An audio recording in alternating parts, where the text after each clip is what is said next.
we're here to have a chat with Cooper Snell, who is founder of the Free Our Knowledge platform, which enables community-driven collective action in the scientific community. Good to see you guys here. My name's Kelly. I am a postdoc at the University of Queensland and have been enjoying heaps of the awesome Open Science Room activities over the past couple of weeks. If anyone has any questions during this chat, please feel free to put something in the chat and I can field the questions to Cooper. So Cooper, let's get started. Cool. Nice to see you, Kelly. How you doing? Likewise. I'm good. Thank you. I made it here in plenty of time. Now wait.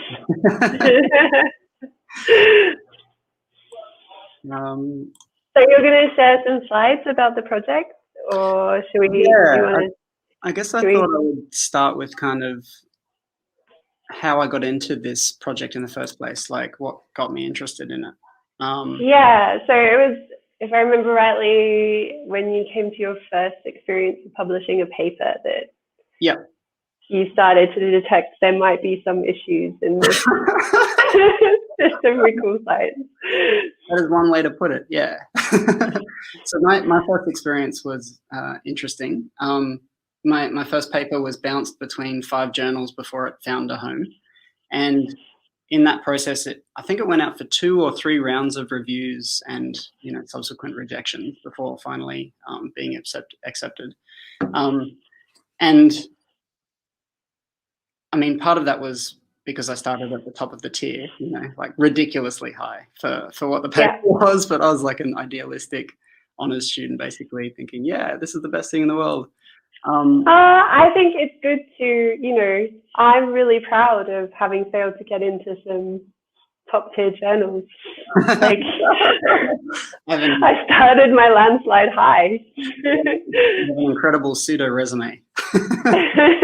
Yeah. Yeah. My resume of failures is amazing. but that's the thing, like my understanding was that like this could make or break my career. And so if I happen to be lucky enough and get into one of those journals, then why not try for it? Like there's very little cost on the author side for submitting to multiple journals, but there's a massive cost on the reviewer and editor side because you have to re-review articles that have already been processed. And so the first thing I learned out about that process is just that, like, how inefficient is it? Like, why are we doing it like that? It just seems like the slowest, most inefficient waste of time and resources that you can imagine. Actually, Paula has said it is a tragedy of the commons. Yes. Morning, Paula. Yeah. Just huge comments. Yeah. She cites you, Cooper. Well, I'm definitely citing philosophers there. But so that was the first thing, I guess, that it's just like a waste of everyone's time, and that's the one thing that we really don't have enough of is time. And then the second thing that process taught me was as I went through this sort of hierarchy of journals, a lot of the comments I was getting were saying, we find this interesting and sort of important, but not novel enough, not sexy enough, as I interpreted it. And at the same time, it was like a completely new paradigm that like the technique had only been developed and written about once before. We'd taken that technique and applied it to a new area, asking completely novel questions. But because that kind of vague question had been asked before and shown in different ways, they were like, no, this isn't sexy enough for us. Is this the paper you got published in PLOS Biology in the end? No. This was the Journal of Cognitive Neuroscience.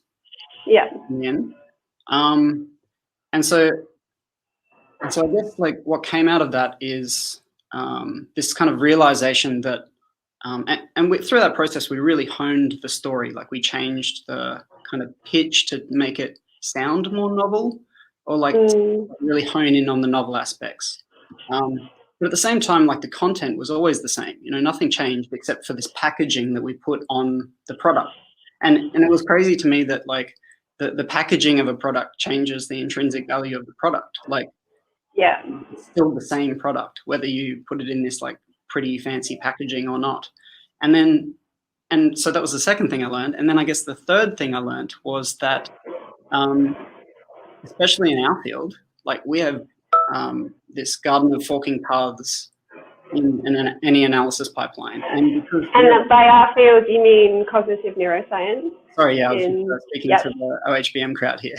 Yeah.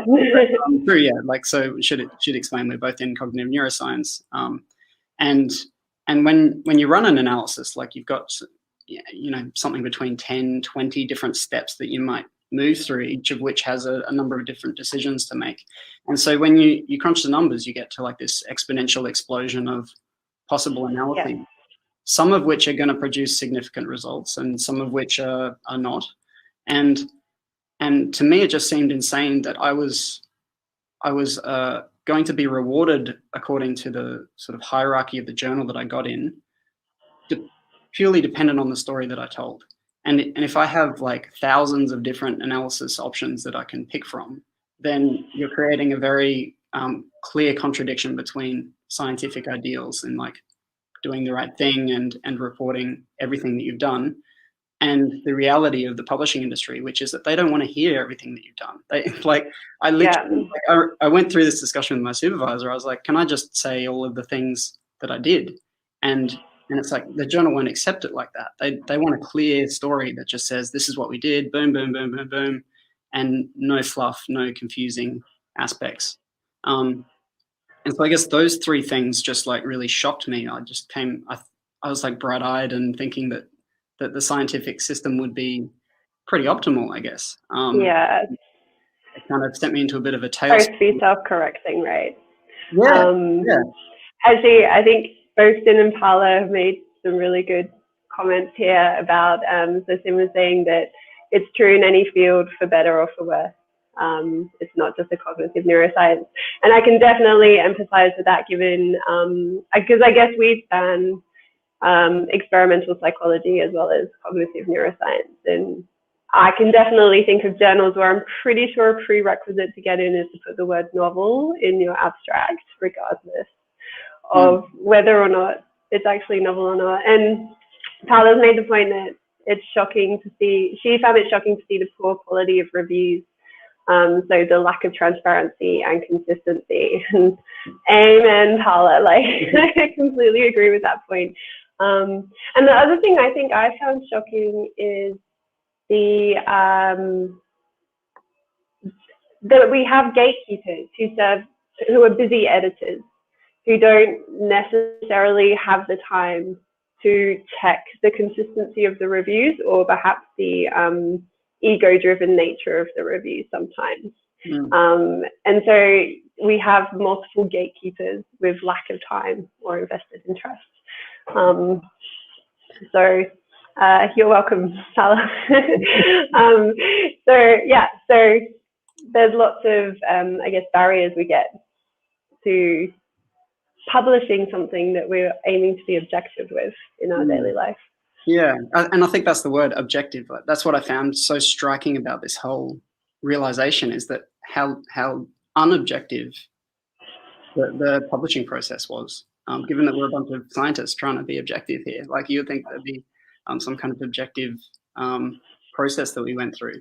And so that realization sent me into a bit of a deep dive on the publishing industry. And this is where I suppose I can bring up some slides, but I basically researched. Yeah, give us an overview. I think I've seen you give really beautiful overviews before of how the industry has grown and changed.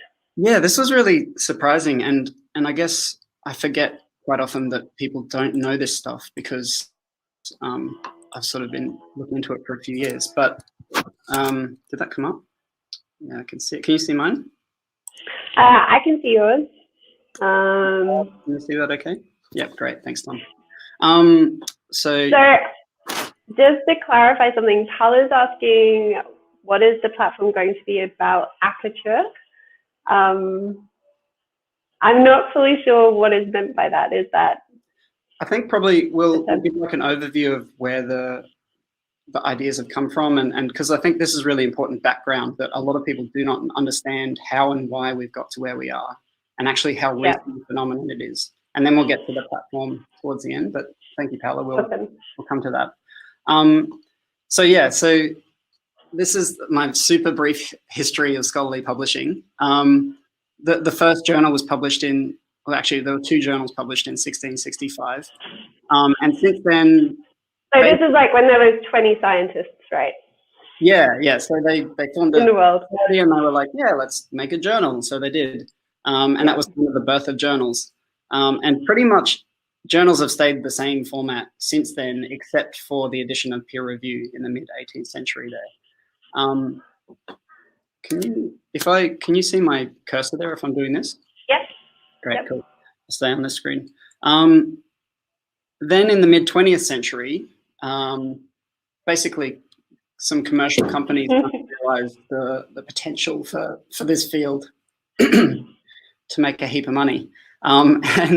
And there's a really great article on this in The Guardian, which I can probably link in the comments. If anyone that'd be cool. I could post it, because I might just stay on this slide here. But it's basically, it's something like, is the publishing model, staggeringly profitable publishing model, damaging to science? And I think the answer is yes. But that article goes into Robert Maxwell, who founded this publishing company called Pergamon Press. And from that point, I was starting to get mad at Mr. Pergamon, but I'll have to refocus my file. I can't remember where that name comes from. But basically, he began like this rapid and aggressive expansion of journals into different fields and different countries. And he kind of clicked onto the realization that journals aren't really in competition with one another, because they compete for authors, not for readers.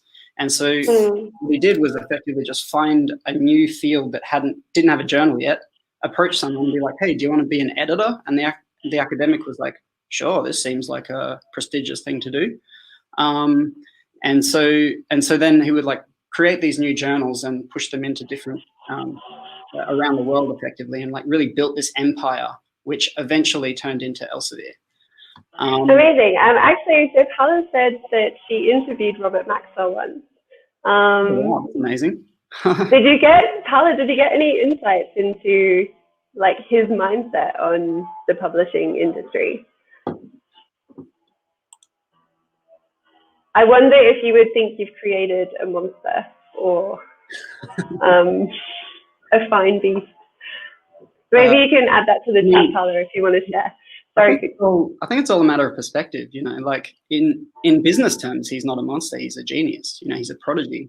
And I think that's the thing, like businesses are born to make money, and he did it very well. He was incredibly successful. And at the same time, we shouldn't downplay the benefits of what he did. Like he brought publishing to much bigger markets and expanded fields, and definitely like worked with scientists in those early days to increase reach, and had a lot of benefit in the days when publishing was necessary. And I mean print publishing was necessary, because academics had to print journals and send them around and do all that stuff. So it was super, super necessary and helpful in those days. Oh yeah, Tom's posted another article. I'll see if I can find it. I had it in my, just 1 second while I pull up the article I was thinking. There we go. Yeah, so basically, so you can see here the next point is in 1974 when Cell was founded. And this really is where I think things started to go haywire. So you can see this is only sort of 50 years ago, really, not even 45, if I'm doing math right. And it was this point when they started, this journal specifically, started to aggressively reject articles. So prior to this point, generally the journals would just accept most things as long as they weren't, complete bunk. But at this point, with this journal, they really started to build a brand, like a sexy, powerful brand. And not long after, academics started to see that journal as the place to publish. And so they were starting to tailor their research to get into this journal, and because they were only interested in the most novel and most impactful work, it meant that academics then started changing their behavior, and it became this kind of self-reinforcing cycle. And so very quickly, like the field realized that this is actually an incredibly powerful way to build a brand, which can then command higher prices when you want to charge libraries to subscribe to your journal. And so this model spread very quickly throughout the field in the 70s. And that was really when our problems began, because if you look down here, you can see this is quite small. Is that big enough? Can people see that? Yes, I can see it if I move in.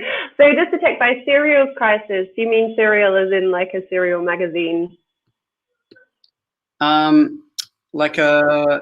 I guess that's what it is. Yeah, it's a more library term, so they use it in libraries to describe. Yeah, it must be like the reference magazine. But basically, man, I love this figure. Yeah, so I mean, compelling. it's a fine line. But here you can see the rate of inflation, pretty steady. And here you can see this exponential trend of journal prices, of subscription prices over a 30-year period. And there's a shocking statistic that I don't have to hand, but it's something like a 270% increase in subscription prices over a 30-year period. And like the real reason for this, the reason that they could do this is because of a couple of factors, I guess. That the model was such that academics were forced effectively to hand over their copyright to the journal. And then at the same time, there was this ruling developed called the Ingle rule. And that was adopted first by, I think, the Lancet, one of the very powerful journals. And what that meant is that they decided that they would never publish anything that had been published elsewhere. And this will spread throughout the industry. And effectively what that means is that each journal becomes like a mini monopoly on the content. And so because it's a mini monopoly, it means that it's non-replaceable. It's non-competitive. It's not a functioning market. It means that the library has no option but to subscribe to that journal if they want that content. And if they have become one of these powerful journal brands like Cell or Nature or Science or whatever, then if they don't subscribe, then their researchers that they support are going to scream blue murder at them and demand that they subscribe to it. So it puts the libraries in this impossible bind where they have to just accept these price increases, which have kind of skyrocketed over the last 30 years, and really just put a massive pressure on library budgets, which ultimately could be money that would otherwise go to research funding. Yeah. And so then, so this is around the time when the internet came in, and there's this really cool Forbes article that said that declared that Elsevier was going to be the first pin to fall. It's going to be the first victim of the internet, because how can they survive in an internet? The first pin to fall to hyperglobal megacorp. Is that what you mean? But as a compelling argument, because I mean, the one thing they do is print stuff, and now we've got the internet, we've got the digital age, we don't need them, right? But very craftily, business people being business people, developed a plan to sort of moderate that. And so what Elsevier did, they were the first to develop this big deal idea. And what that meant was that they packaged all of their journals into one subscription. So instead of subscribing to all of the individual journals, they just say, this is our entire thing, take it or leave it, basically. Not technically, they offered, you could still buy an individual journal, but the prices of individual journals were so expensive that it was just prohibitive at that point anyway. So libraries then basically got locked into subscribing to the entire content of these publishers. And when you're something like controlling 25% of the literature, as Elsevier was at that point, you have very little option but to accept whatever price they demand. And then, of course, from that point, not surprisingly, prices kept getting jacked up. And so that's kind of where we were at when that really was the issues that spawned the open access movement in the early 2000s, which was born in 2002 at a meeting in Budapest. And a big motivator for the open access movement was actually money. Like, we realized that we were throwing away money to these companies, and we wanted to use the internet to for its originally intended purpose, which was to share research between researchers. Yeah. And to pay to put color figures on there, right? So it's very expensive to put different pixels into a computer. You know that. Oh, we have a question. Do the journals justify the price inflation in any meaningful way themselves, particularly in light of the decreased costs of printing because of online distribution? I mean, they attempt to. I mean, if you talk to the PR department of Elsevier, then I'm sure they'll give you some reason. Like often what's spouted is that researchers are choosing to publish here, and so therefore it's like a free market. But there's not much choice in this system. I don't know if I'm actually. Well, so I guess then what do they claim their costs are that they have to charge so much to libraries? Well, there are fees. I mean, there are charges and there are costs, and we shouldn't downplay those. So there's. I guess they need good wages. Some bonuses. Well, so I didn't put these stats here, but again, I can post a link to it. But if we're talking about their motivation, then potentially one of the motivations is to maintain their high profit margins that they've always enjoyed. So just to take an example, in that link that I just posted, Alex Holcomb's done some work on this and shown that basically Elsevier and Springer make profits every year in the region of 35 to 37%.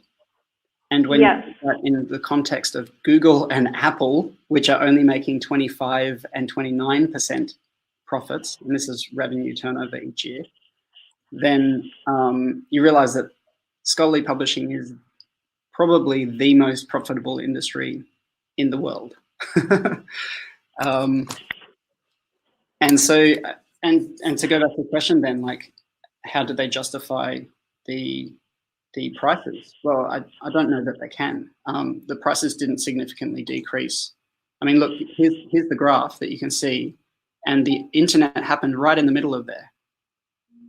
And I don't see any change in like subscription prices through that period. Like there wasn't a drop to sort of a very brief one, maybe at 1993, where it stagnates. But I mean, they have not accounted for the price of the internet because they didn't have to.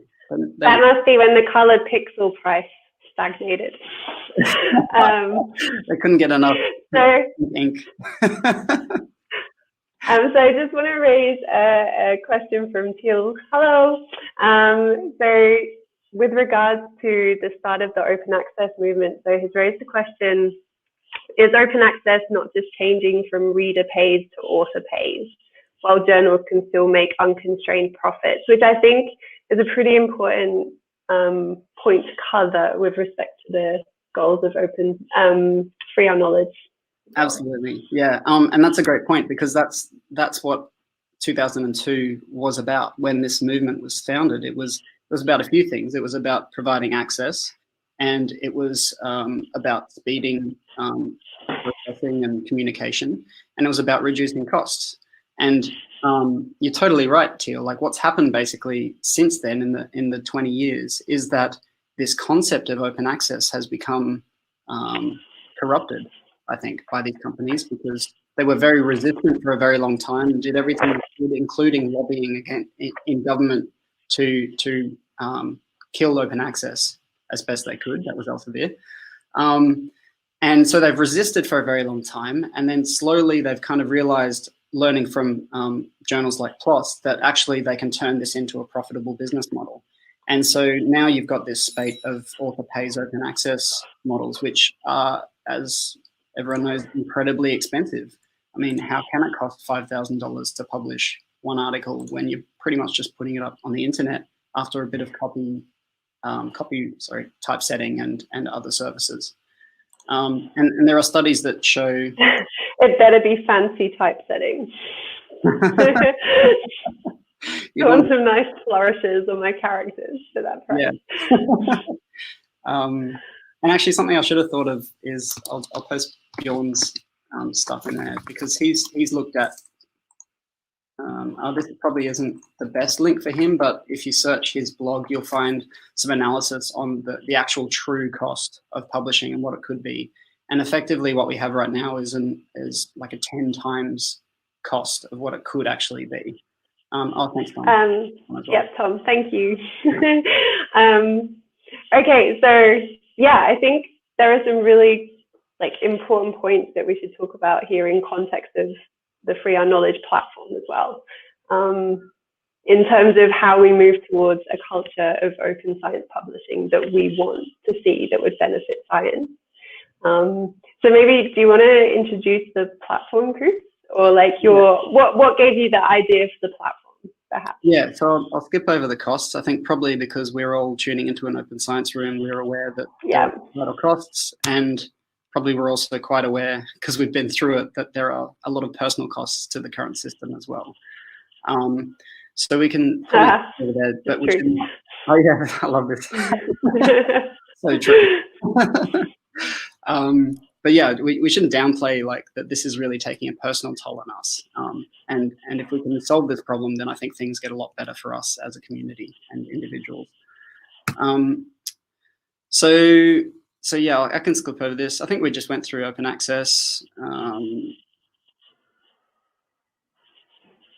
Yeah. So you've tried to publish your first paper. You're really frustrated. You want a better, different future for scientific publishing. So what was the next steps in your journey to your Free Our Knowledge project? Yeah, so I think I can say on this slide, because I think this speaks to what the next step was. The next step was trying to find out what we could do better. And I guess, so I used to be an architect, and I guess here's my path. Design training came out, and I just tried to design what I would create as a system.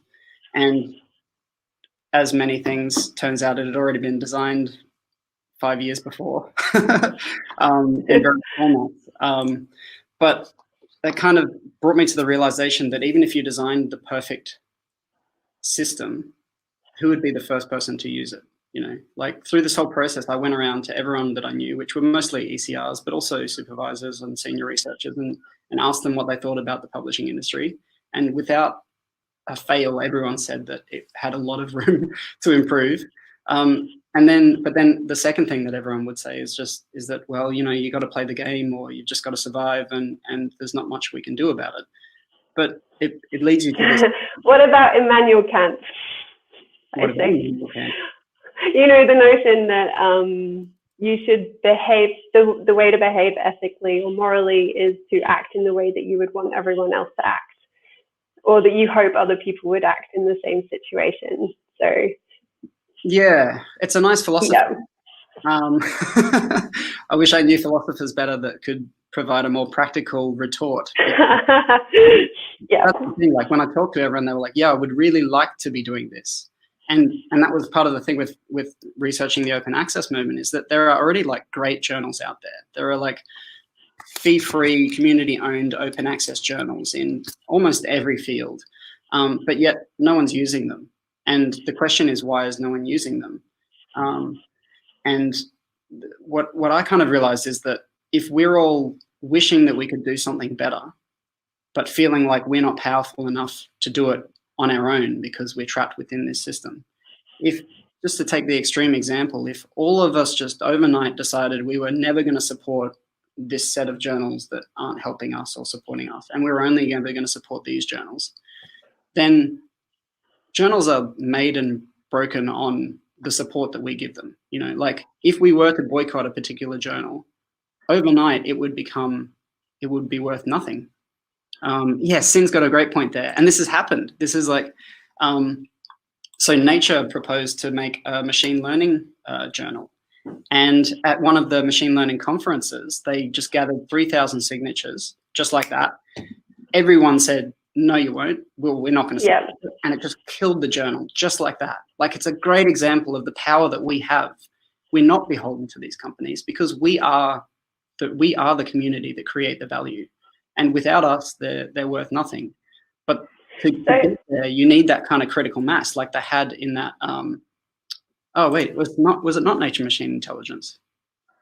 You'll have to fill us in which one it was. I probably got my facts wrong. On the spot facts. Actually, so Ian has asked a question which does, I think, speak to in terms of like where culpability and pressure should be. So he's asking, so he says monopoly in any business is not optimal. Do you think we can use the internet to make these journals compete instead of the authors? I do. The real trick is that we don't have a functioning marketplace right now. And so really to create that functioning marketplace, which will absolutely drive down prices, we need to do a few things. To me, the main thing is dissociate the evaluation process from the publishing process. Because then you can, and I guess, sorry, I should rephrase. I think the main thing is to get the evaluation process under the control of the academic community, because from submitting to evaluating through peer review, effectively, we, the community, are doing all of that work. It's just that right now it goes through this portal, which is the journal. But really, we're volunteer academics, research, peer reviewing each other's research. And if we can get that process under our control, then I don't really mind what happens after that, because journals can come along and provide additional value, and they do currently. They provide value, but so what value do you think that they are providing, or that they could provide under that? I mean, there's a lot of functions, and I wish I had it to hand. I posted like a nice article or two on this, but I mean, they offer advertising, curating, typesetting, like they check the ethical compliance. There's a whole list that you can search in. Like Scholarly Kitchen wrote an article on this that list all of the functions that they provide. But the point is that those functions, to be a functioning marketplace and compete between journals or between publishers, would need to be dissociated from the evaluation process, and then they can occur afterwards in more of a kind of curation and sort of package creation process. But yeah, I guess to answer Ayan's question, I think it is possible to have a functioning marketplace, but we need to radically reform the way that we're doing things. And that then gets back to the collective action problem, because who is the first person to support that kind of reform if you don't have a critical mass of people alongside you? I'm conscious that we've only got 20 minutes, so I should probably actually tell people about the platform. Is that okay? Yeah, so Sin fact-checked your machine learning quotes, and that's in the chat, so thanks, Sin. Appreciate that. Oh, okay, cool. Okay, so what are the steps for change? Yeah, so first I should preface that this is kind of not a new concept. Like, think of any industrial workers' strike. If you were the only person going on strike, you get fired, right? But what you do is you organize everybody, or at least a critical mass of you, to go on strike, and then you're protected amongst each other. And so that's kind of the classic idea of what collective action is. But in a more modern context, we've got these like online platforms like Kickstarter, which is basically a collective action platform for accruing capital. And then there's another one which is very similar to what we're doing here, called Collaction, which stands for collective action. And that's more around social movements. So getting 100,000 people to give up meat on Mondays or whatever. And in doing so, sort of move the herd together as a unit. So really what Free Our Knowledge is trying to do is tailor that idea for the academic community. And so the way it works is that we've built a platform where you can propose a campaign, much like on Kickstarter.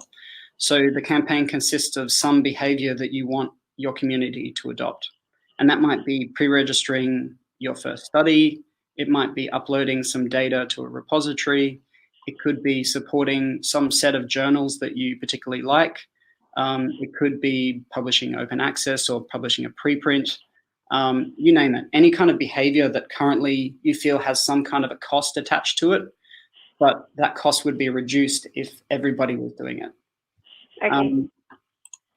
And so once you've proposed that campaign, then you pitch it to your friends, colleagues, enemies, anyone, and basically get them to sign this pledge. Now, the important point is that at this point, there's zero cost to you except for the 1 minute or 3 seconds that it took to sign that pledge, because you're not asked to do anything. So you just become a number in the platform, and you can be by default, you'll be anonymized, but you can show your name if you like. But at that point, there's no cost, there's no requirements. You just sit back and wait, or better yet, tell everybody about the campaign because you want it to succeed. And then the third step is, once we build up that critical mass over time and build that community that wants to act together in this action, then when we hit that critical mass, that threshold that we've predetermined, then everybody who's signed that campaign is listed on the website, and we're all directed to carry out the behavior together. And the idea is that at that point, if the critical mass is of a sufficient size, then we can protect ourselves in the actions that we want to take without leaving those that are vulnerable amongst us, like early career researchers, researchers of underrepresented populations, or in third world countries. We can move together without leaving them behind to be sacrificed by the system. So it sounds like an interesting framework. Why don't could we perhaps go through how you've implemented it in terms of, so your campaign is about publishing in open access journals, am I right? Yeah, so I mean, that was kind of what got me into this. So that was the campaigns that I initially... So I think let's go through that. And then perhaps if anyone has questions about the mechanisms of the campaign and how it's going to work, then you can just ask those as we go through. Okay. There's a little box somewhere there. I don't yes. know. So you can go to the website yourself if you like, but I will just share it on the screen as well. I'll find the window that I'm in. There's the figure again. There's the serial traffic. Yeah. Just to remind us why we're here. Okay, is that coming up now? Yes, that looks great. Great. So yeah, this is the website basically, and it's got a very brief blurb about scholarly publishing, but I should note that I just haven't updated this website for a little bit because I've been busy finishing a PhD. And so it kind of functions like this, like Kickstarter, where you've got a few different campaigns, and each campaign will give you some kind of information about what it's about. So this one here is just asking you to only support journals that let you publish a preprint. Seems pretty simple, but there are still journals that will not let you post a preprint because of that Ingle finger rule, and I just think that's ridiculous. You've done all the work up until that point, so why do they get to say whether you publish your preprint or not? Yeah, and so by only support, do you mean only publish in, or only subscribe to, or? Yeah, so these campaigns, these campaigns are very broad thinking and long term, really. So the idea is that you would, from that point when your pledge activates, you would only ever support those journals moving forward. And sorry, you asked what support means. I mean by only reviewing and submitting articles to. So any kind of contact or contributions that you would give to them. Yeah, I guess actually that could be a reasonable, in terms of, we as a community provide so much free labor to these journals. And even if people felt that it was too difficult to perhaps not publish in these journals for now, even just taking away the reviewing that we would do for them for free could be a useful mechanism for attenuating the hold that they have over the academic industry. Absolutely. Community. And I think, like, in recent years, we've seen how slow peer review has been getting, and that might be some part of it, that people are starting to shift where they provide their services. But at the same time, if you can put on your CV that you reviewed for Nature, then that's going to be a massive win for you moving forward. And so there's still that incentive problem in all of our actions, really, because they're all kind of bound up with one another. So yeah, I mean, I could take you through, I guess the other campaign that I'm more excited about is, so I think green open access is like a low bar. Like I can't see any reason why anyone would not be able to sign that. Yeah. And I should And so how long is that list of journals, out of interest? It varies highly by field. So, okay. and it's larger it varies highly by field.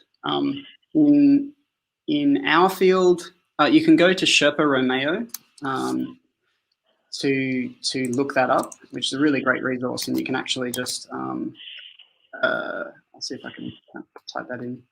Yeah.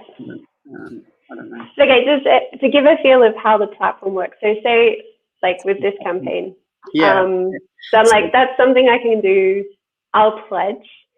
Then how do you know when there is sufficient critical mass behind? Yeah, so you can see community pledges here. Now this campaign is kind of under construction a bit. So I kind of went a bit deep on my thinking in this, and rather than just sort of setting a specific number of people to sign up, which I think is probably the simpler way, and definitely some feedback I've had would suggest that it would be easier for people to adopt. But I built this particular campaign using a kind of percentage slider for the percentage of impact in your field. And I don't think I'll go into details on how that's calculated, or I suppose I can. It's just basically calculating the proportion of citations that people had produced over the last 5 years, I think was the window, as a representation of their level of impact. But to be honest, I've since realized that this is just too confusing. It's too big scale. There's a number of changes that I want to make to these campaigns moving forward. There's a lot of lessons I've learned, I guess, over the last year since this was founded. But I should highlight as well that there are features that you can allow people to choose. So whether this pledge will apply only to first author papers, which you tend to have more control over where they go, or if you're kind of, a zealot for this stuff and you run a lab and you demand that everybody publishes the same way you do, then you can select all of your publications for this pledge to apply to. And then, as I said before, you can also decide whether your name becomes public on the website or not, which will then be showing up here in the list of supporters. So we can see we've got a bunch of supporters already who are publicly listed, and then there's more lurking in the backgrounds. And so all of those ones that are lurking would, in theory, get publicized on the website if and when we reach critical mass. Okay. How about, do you have any, so I remember there is a paper by, I believe, a Swedish sociologist, but if anyone wants to fact check me on this, they are more than welcome, which says that you need for like that critical mass to enact widespread change. It needs to be, I think it's like 10 or 15% of the community. Ooh, that's cool. I didn't know that. Where would be the threshold? Yeah, so but you need those people to act. So once you have 10 to 15% of the population like acting according to those values, I believe it's 10 to 15, Paula, but I should probably go fact check myself after this chat and put it back in this room. So yeah, the thing is you need people to actually ask for it or act upon it. So how do you ensure that in these campaigns? So, it's like you've got, say, 80% of the field sign up and everyone's willing to like boycott nature and science forever. Yeah. And then, ta-da, it's the day. Yeah. How do we make sure that we retain our behaviours according to our pledge? Yeah, so I guess, one response would be to say that if someone's gone and signed a pledge to say they want to do this thing when they reach critical mass, personally, I feel like most people are going to go through with that. It's kind of like on Kickstarter, you don't see high rates of people pulling out because they're getting a benefit out of it. Like in Kickstarter, they're getting a product for a really great price. Here, we're getting to do the things that we want to do anyway, but don't feel that we can. So there is an intrinsic value in being able to act on that pledge. But you're right, there's no way that this platform itself can enforce any kind of behavior. The only way that something like that could occur is if we were to partner with funders and institutions, and then there would be some kind of a top-down pressure to carry through with pledges. But one thing we could do is just basically publicize, because we'll have a list of people who have made the pledge, then we can sort of have a cross-check using the various databases out there to show who has actually followed through with it. And possibly that sort of level of visibility would be enough to motivate people. But I guess I also feel like it would only need to work for one campaign, right? Like if you had critical mass, a bunch of people did shift, and the community managed to devalue one set of powerful journals, that should be sufficient. Sufficient to? For the rest of the publishing industry to see that the changes have to be made and that their model is no longer viable in the community. Oh yeah, it's a strong signal. I mean, like if and when we have that first success as a campaign, then I think it kind of shows that this is a thing now, and that these are the parameters that this community want. And it also then acts as a signal to fellow researchers, like, oh, look, there's this thing that I hadn't heard about, but they've just reached 1,000 people have signed this campaign. And then you can build on that campaign to build a bigger campaign. So your next target is, I don't know, 5,000, 10,000 or whatever. And you just keep scaling up until you get to the point with everybody. And it can really snowball like that, I think. But I think Paula's made a really good point, actually, that would be good to just chat about. So you mentioned that it's a matter of providing a suitable alternative publishing process, which is truly open and transparent, which I agree with. And I think there are plenty of ideas in the community about what the new model could be. Have you thought about how free our knowledge could perhaps work in a cyclical nature with this, like feeding back to the publishing structures that we have and enabling action to actually change the structure of the publishing industry itself? Yeah, so I mean, that is a really great point. Like, we need viable alternatives, and so that's kind of what this campaign here was about, which is platinum open access, otherwise known as fee-free open access, and really is actually just the original intention of the open access movement, which is zero cost and 100% access to information. And like I was saying earlier, there are a bunch of journals that already uphold these principles, like of being free for authors to publish and free for readers to read. And in our field, what a really exciting development is called it's called Neurons Behavior Data Analysis. And I know we've talked about this, but it is, I can go there because I'm on my browser now. It is a fully open access, effectively fee-free journal. So they have like a $10 fee, which is just going towards paying for the DOI registration.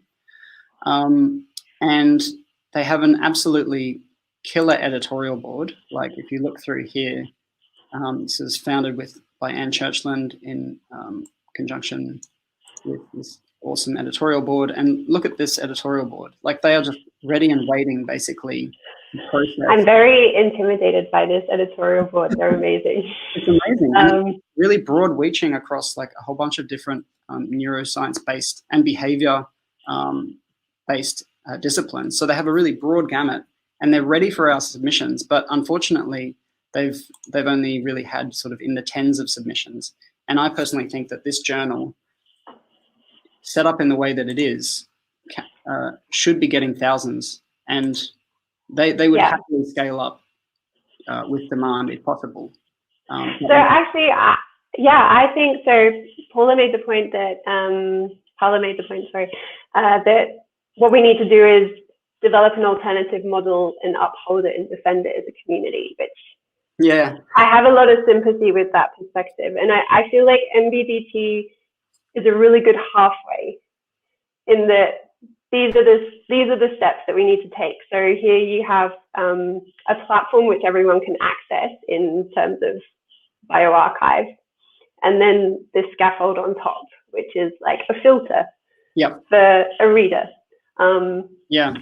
which is one step closer to like a better way of sharing the wealth of information that we have to share with each other in the digital age.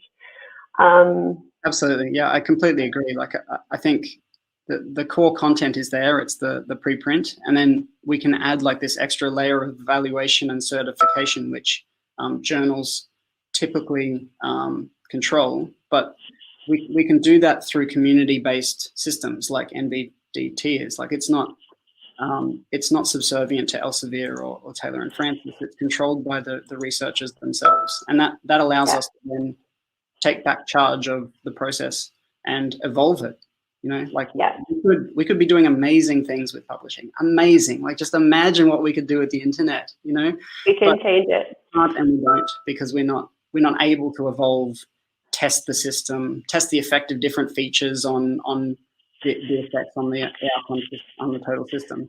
Like, we could. I'd just like to, sorry to interject, I'd just like to bring up a couple of Teal's points, because I am aware that we're running low on time as well. But so first of all, he has pledged for green and platinum.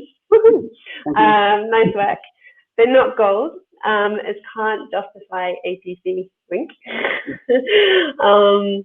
But also Teal did bring up that NBDT do charge $10. So it's not technically compatible with their open access. Yes, so that $10 is just for the DIY registration. So it's not, I don't know if I'd call it an author processing charge, but I mean, come on, yeah, $10. Yeah, I kind of see the $10 thing as a nominal charge that I would happily pay. You know, like how Get Up say, are you happy to chip in $10 for this community-funded lawsuit? And I was like, absolutely, yeah. Like, I can afford that. This is a good use. $10. But, Tom Johnson says maybe we should have an online telethon of people pledging. I would love that. Let's do that. I'm down for this. But since we're on NBDT and the charge, as you say, Teal, so first of all, yes, like gold, I don't like author processing charges. I don't personally think is a great model. But kind of the idea of the platform is that we can put whatever campaigns we like. We can put a whole bunch of campaigns up there and just see what sticks, like see what people like. And some people will be more interested in the gold model than the platinum model. And that's okay, that's up to them. It's kind of like crowdsourcing intention for behavioral change and kind of getting a vote on what people want to do, so that we can then act on it together. Teal did also make the point that $10 is nothing, but DIY Rego could be sponsored by funders and unis rather than authors. And I completely agree. And in fact, if we had libraries that weren't paying fees to Elsevier, for example, there would be plenty of $10 registration fees available. Yeah, or people publishing thousands of dollars to publish in Nature Communications or whatnot. Yeah. And so then, like, I think probably what Teal's mentioning that for is because the NBDT is not technically compatible with platinum open access charges, but that might be a fault of the campaign less so than the journal. So maybe this needs to be amended to state that DIY processing charges are okay. And that's kind of really the idea here, is that I would love to hear and collaborate with people that want to develop these campaigns into what will be most successful and have a chance of working. Because I'm sure that between us, we can set aside sort of minor differences and work on creating those general values that we all want to uphold and want to see happen. And if we can do that, then we can put it out to the crowd and hopefully it takes off. Yeah, I see two processes here. I think we need to organize and unionize our collective action so that we can, as a community, raise the value of things that we truly value that are beneficial to the scientific process. And I think we also, as a community, need to work out and develop the viable models that we can move to. Yeah, of which NBDT is a start. Yeah, and it can happen in concert, I think. You know, we can build this community around this particular journal, and then that starts the discussion of what the community actually wants. We can collaborate on this. There's no reason why it needs to be someone dictating up front. You could imagine like even creating a a campaign that is kind of flexible as it evolves, as the community grows. But I guess that kind of is it really up to people how they want to use the platform, and if they want to describe if they can just describe the parameters of what people are pledging, and they can get people to sign it, then great, that's the idea. So what's the next thing that like people in this conversation right now, they're fired up, what can we do? What do you want to see? Like, is it us pledging to these campaigns, or developing new campaigns, or giving feedback on your current campaigns? What can we do? So definitely I would love for people to go to the website and just sign in with Orchid, because once you've signed in, then we've got your details and we can keep you up to speed on what's happening. In terms of individual actions, if there are campaigns there, either any of these 3 campaigns that you like the sound of and you want to support, then please absolutely pledge, because I think every person that pledges is a strong signal. I just want to give a shout out to the campaign for open data where possible. No more shared upon reasonable request. Yes. Sorry. Absolutely, yeah. So open data would be a great campaign that we can create. And that then brings me to answer your question, I guess, which is what I want to do next is create these campaigns. So the platform is set up now that we can add new campaigns, and you can see this option here. Sorry, I just lost my windows. Yeah, so you can effectively, at this stage, you still have to go manually to create these campaigns. The vision is that we create this so that you can just fill in a form and then boom, that's your campaign made. But at this stage, get in touch and we can create whatever campaign you want, and we can put it up there and we can see if it takes flight. Because as Teal mentioned, like open data is a great idea. Perhaps someone's more interested in, I mean, you could use this platform for running a study. Like, let's say you need a critical mass of researchers to provide data to a study. Or some researchers at University of Southern Queensland right now are working on a plant pathology drive. So they want to do a meta-analysis but need a certain amount of data. And so we're going to try and create a campaign that says that once you get that level of that amount of data, then the study goes ahead. And then they can all collaborate together. It just kind of enables. So that sounds like a Kickstarter more than a collective action model there. Well, I see them as the same, really. Like I see Kickstarter as collective action, but with a financial aspect. Whereas, say, an open data component campaign would be collective action with a data side of things. But yeah, I feel like one is contributing something and one is behaving a certain way. Well, Kickstarter, you're still behaving, aren't you? Because you're acting to provide money to the product to get it built. So it's still an action that you take at the point. But yeah, I take your point. Like, I think this functions more like Collaction, which is this website here, and you're welcome to check out. But we are, I just realized, out of time for this morning's session. But yeah, I think just one. So Paula also has just brought up that quality has got to be a priority in this process. And I absolutely agree. And I think we as a community really need to discuss how we could maintain at least transparency on what the community values as high quality research versus not in a new world of open publishing. Yeah. So do you mind if I just make 2 pitches and then we should wrap up? Well, 1 pitch really.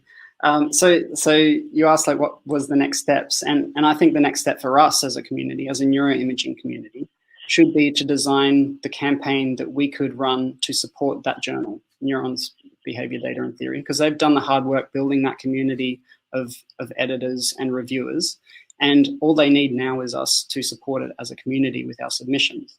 So what I would love to do is, I've proposed for an emergent session for next week sometime, is to develop a campaign where we work out what the critical mass is, like what number of people we need, what are the parameters, how many publications do we send them, that kind of thing, the nuts and bolts of what a campaign could be. And if we can come to some sort of agreement in terms on what that campaign would look like, then we can post it on the website and then put it out there for the crowd to see what they think.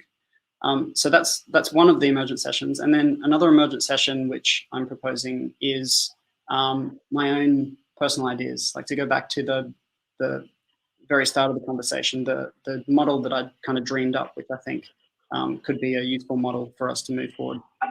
And it is based on what Tom and the others were saying in the chat box about using preprints, but then having an extra layer of evaluation on top of those preprints, but using the idea of kind of numerical open evaluation. So rating articles on a number of qualities of interest, like importance, novelty, replicability, transparency, rather than providing the kind of, rather than rating things pre-publication like we do currently, publish it all, rate it later, and then you've actually got this really complex, rich data set that you can use to either filter according to your needs or work out which of those ratings are actually contributing to the outcomes of interest, like impact or financial gains or whatever people are interested in. So yeah, that will be a second session. If people would like to talk about these ideas, please come along. I think it could be really exciting. I pitched one of these sessions, I want to come. And I want to hear more from all the people who have contributed on the chat. I'll just post a link to it. Really excellent. Yeah. Because basically I'm trying to find it, that there's, obviously this is happening around the world. And so I'm trying to find a time that actually works for everybody. But it's difficult. So I've basically created a doodle poll so that people can put in their times of availability, and then hopefully I can find a time that works for most people, or possibly 2 different times that works for a couple of different sessions. So I will post that in the chat box in a second after I get this lightning talk session started. Okay. Well, yeah, I hope everyone who's contributed to the chat attends these sessions, because I think there's a lot of good ideas here that can really be built upon. Thank you, Kelly.